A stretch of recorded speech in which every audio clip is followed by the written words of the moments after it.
Hey you guys, it's Watcher Ralph, and I'm here with my sister Christabel. Hello. And we're about to do the spoiler review of Call Me By Your Name. Now this is for the Oscar edition, because we wanted to cover some of the best picture movies of this year.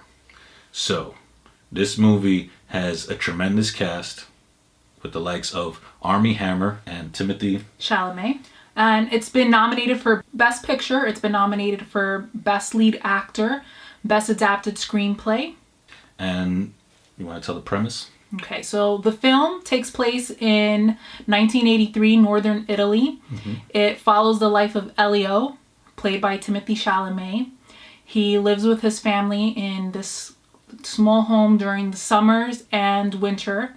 And the father is a professor who every year has a PhD student come to help him, and also while working on their thesis. So that's the start of the story, where Armie Hammer comes in and is staying with the family over the summer, and through the course of the summer their characters fall in love.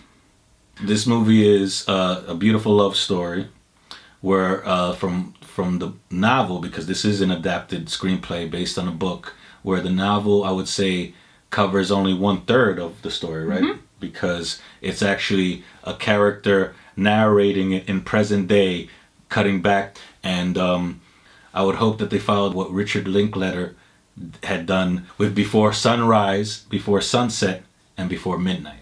Now that was a beautiful story of 3 periods in time of this couple and where they're at in their love life. So to me, I hope it follows the trend with this movie. Yes, and there has been talks about another film coming out. In the novel, it's 15 years later, but what the director is thinking of is fast forwarding 5 years in time and just kind of exploring where both these characters are at that time. You know, at the end of the film, they have separated, and Armie Hammer's character, Oliver, informs Elio that he's engaged to be married the following year. So in the novel, where that picks up, where they reunite, it's actually he is married and does have children at that point in time. So I imagine that's part of what would be explored in the next film. Now this film is my favorite film of 2017. I talk about that somewhat in our podcast, you know, and also this is actually probably one of my all-time favorite films of all time. I've only watched it 8 times. But it's because this film really comes together in all of its elements. You know, it's beautifully adapted, the screenplay. In terms of filmmaking, it's edited very well. Luca delivers in directing. I really feel that he is snubbed in terms of not being nominated for the Academy Award. And the same goes for the cinematographer. This DP does such a beautiful shot, taking advantage of this wonderful landscape and doing it justice. You know, one of the things that they've discussed is that during filming, it actually was raining the majority of the time, and they really had to work around that. So that's pretty tough. You know, you scout all these locations, you pick all these beautiful locations to film, and then Mother Nature screws you over. But they find a wonderful way to work around that. Yeah, and then also the music. Oh my goodness. The music has been nominated for 1 song, but personally my favorite song plays towards the end of the movie. Yes. It's just silence when it comes to the actor just basically conveying everything, all his emotion on his face, and this song playing, blending in perfectly with this moment. It definitely made me tear up. Yes, I feel that it's travesty that it was not nominated. Visions of Gideon, that was the second original song. And the one that is actually nominated, Mystery of Love, plays beautifully in one of the scenes when Elio and Oliver go off to their vacation together for those few days. Visions of Gideon, however, you know, is such a crucial part to this relationship. It plays somewhat in the scene leading up to when they finally make love, but that final scene, what everyone's talking about, and really what most people are saying is the reason that Timothée was nominated, it's heart-wrenching. You know, the song is playing based on interviews. Luca, the director, has stated that that's actually what was playing when Timothée was filming. He did 3 takes, and you can see it. You can feel all those emotions. You know, that's one of the things of why I say it's in my opinion, one of the best acting performances I've seen in my lifetime. But it goes beyond just that one scene.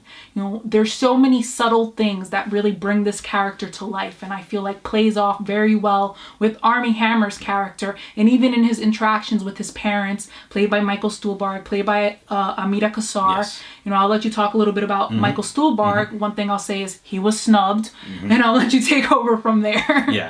Yeah, he was incredible. He was also in Shape of Water. And The Post. And The Post, yes. But he deserved it here more than anything, at least a nomination. And to me, there's one scene that had me going so emotional is when he tells his son at the very end of the movie that he's known the whole time about this love affair, and he supports it. And at that moment, you acknowledge, when you think back, there have been moments where both parents have been supporting this summer love, because they cared more about his happiness more than anything. Yes, and acknowledging, those words that come out of Michael Stuhlbarg's character really just hit you so deep, even if this is something that you specifically have never experienced, even if you haven't experienced love, but just what he's saying about, acknowledging how rare this is and how short life is. Yes. That's something, even now as I'm speaking, gives you goosebumps, because this is the type of love and support that you would want from a parent, and clearly he has that love and support for his son, and so does the mother. Yeah.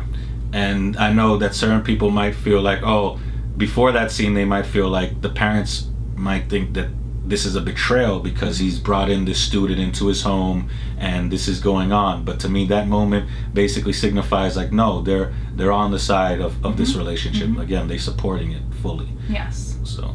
And that's something that Oliver's character acknowledges in the phone call when he states, I felt like he was almost treating me like a son-in-law. Yes. And that scene throughout the film, that these are just, to begin with, very welcoming individuals. Obviously, they have a stranger come every year to their home, but in this case, it's different. I think they recognize pretty early on that this individual means more to their son than any other person that they've seen in the past. And you see that conflict within Elio's character as well. He's struggling with understanding his sexuality. He has this individual who becomes his girlfriend, Marcia's character. And really, you see that he isn't sure what to do about these feelings that he's having, especially acknowledging the fact that it will be short-lived, that this person will be leaving. I think it's important to take note of the infamous peach scene, which, we can talk about ages, what that means, but I think what a lot of people ignore is the subsequent scene where Oliver finds him and they have that interaction, and you see for the first time really Elio as vulnerable as he's ever been. He breaks down and he's crying, and he realizes that this is something that's going to end. And that really resonates with me in so many levels, and I feel like that can resonate with anyone, again, like I was saying before, in terms of just the beauty of love and this unconditional love, and how short life can be and love can be. And I think that, it's never said explicitly, but when he returns and his mother picks him up and from that train scene, and he has that interaction with Marcia's character, you can sense that she's aware of something. She's aware, she tells him that she loves him. But to me, it felt more like as a friend, as I'm here for you, rather than like the rest of the movie where she is chasing after him with different intentions. And, that's really saying a lot. This is a film that's taken place in 1983, where clearly when it came to LGBT issues, we were really behind. I mean, we still could potentially find this not to be that believable in today's day, but it doesn't feel that way. It feels very natural. All the interactions between the characters feel real. You're transported to that time, and I think that's, again, evident of all these different components that really come together. So that being said, we could go on for days when it comes to this movie, but this review has to end because we want to watch the Academy Awards. So I'll just say right now, this movie is phenomenal. It's one of the top 3 movies of the year for me, and for that very reason, I'm gonna give it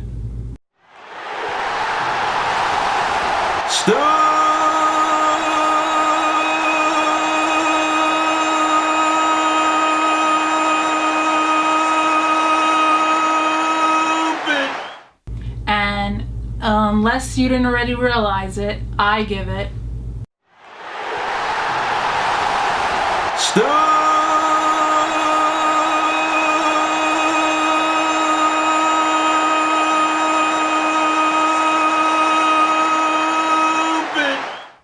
All right. as you see, we both agree where we place this movie. And it's especially a celebration, just like Armie Hammer with his dancing in this movie, doing the little... Yeah, and Elio's sick dance moves. So yes, it deserves to be cheered and to basically stand up and dance for, because this movie is incredible. So I want to hear your thoughts on it.